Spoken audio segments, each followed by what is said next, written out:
Hey, what's up? It's Danny Brown. You watching Chart Center.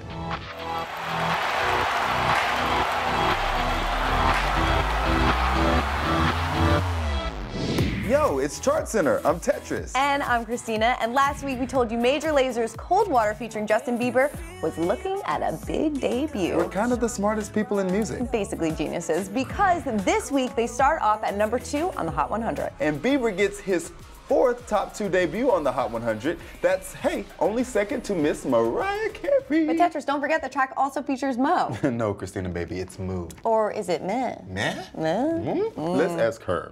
The thing is, like, my name is Karen Marie Ørsted, and so it's the initials of the 2 last ones. So that's what creates Mø, or Mo, or Mø, or Meh, or whatever you want to say. How do you say it? In Danish, I would say Mø. But if when I'm not in Denmark, I do say Mo.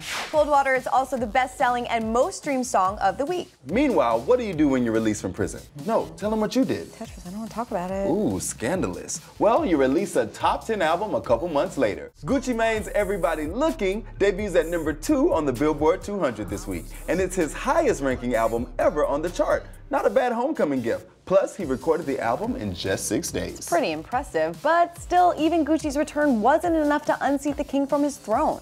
Drake is still #1 on the Billboard 200, and Views becomes only the 9th album in the past 25 years to catch a dozen weeks on top. This week it ties Alanis Morissette's Jagged Little Pill, There Was a Slap in the Face, and Santana's Supernatural.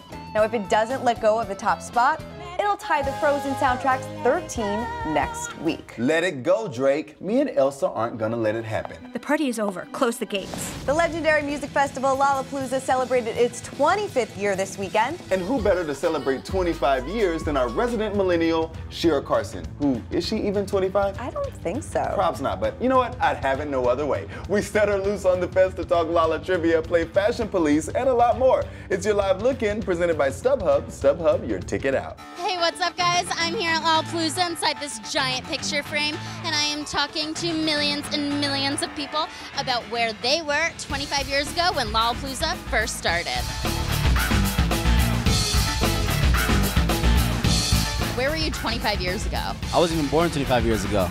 So you were in your mom's womb? Yeah, I was you weren't even, you're just like a thought in her head. Where were you guys 25 years ago? I was non-existent. Not even considered. I wasn't even in the womb yet. In the womb! In the womb! In the womb! I think we might have been here. I think we took our kids here.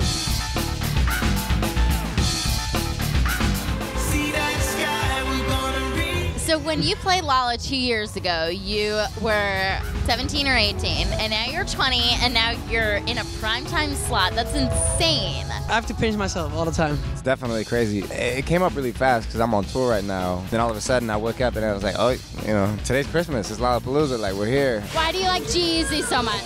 He swears. Drinks on my retros. Chill, chill, you making a mess though. Is it easy to pick up girls in this suit? It's a chick magnet. Where did you get this amazing piece of art? Somewhere on the internet. And tell me about this hair that you've got going on. I guess my style as a performer is very anime inspired. Hence, like, I love big hair. I love like crazy colors and fun stuff. I am ready for Red Hot Chili Peppers. That's the only reason why I'm here right now.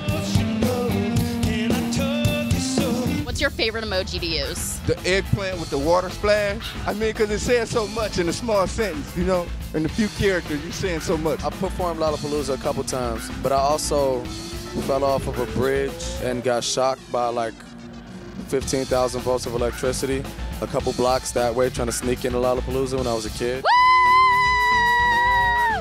Hey, high five! Who founded Lollapalooza? The muses, you know, from the ancient times. Harry Farrell from Jane's Addiction. What does Lollapalooza mean? Oh my gosh. It means a great show for me. That's not what Lollapalooza means. You're watching Chart Center! We are joined by real-life married couple and real-life comedians Rhea Butcher and Cameron Esposito, who have a brand new show, Take My Wife, which looks hysterical. And it premieres on August 11th. We are so excited about it. It is hysterical. Then it looks like the show is as it is. Accurate depiction. Cam and Rhea, everybody. So funny, so nice, so in love, so foolish. So how is it to be real-life partners and fake partners, if you will? Super stressful.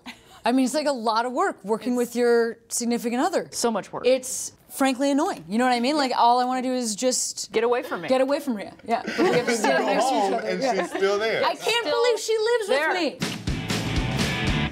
Should we just have sushi? Mm-hmm.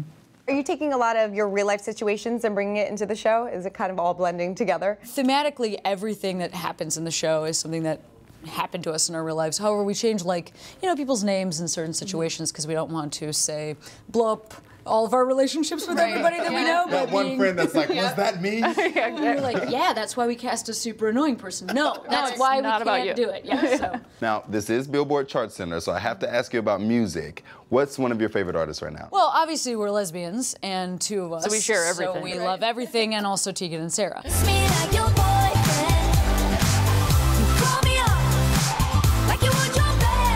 I'm more of a Tegan. And I am more of a Sarah. And sometimes I'm more of a Sarah. And sometimes I'm a little bit Tegan. Right. However, we are not siblings, which is why it's okay that we're married. Yeah. And I guess the only thing that's really missing from Tegan and Sarah's music videos is us. They actually tapped some rising LGBTQ stars for their latest music video. I don't know if you guys saw it. It's so good. It's so great. And it's like this ultimate lip sync battle where they have the stars presenting that they're David Bowie, Elvis. If you were to be in the music video, who would you impersonate? Well, I was bummed that Bowie was already utilized because I'm obviously a Bowie fan, as you can tell just by my gender. But like, I guess jacket-wise, there's definitely a Michael Jackson jacket. I don't know, Rhea, who would you be? I think I would be Katie Lang. Yeah, oh, you'd be a great Katie. Great Katie. And she's so talented, and like you're so talented, so I can see the through line. Now, what's next after the show? Oh, this is really exciting. I have my first stand-up album coming out on August 19th on Kill Rock Stars called Butcher, so that's coming out. Look for that. Yeah, and I am getting to work writing a book, so I don't have a release date yet for that, but it's called Save Yourself, and I can't wait for you guys to read my book while you listen to Rhea's album. Well, thank you so much for stopping by, and make sure you check out Take My Wife, premiering on August 11th on CISO. Now I understand perfectly. Hey, Christina, I think we should head to Nashville.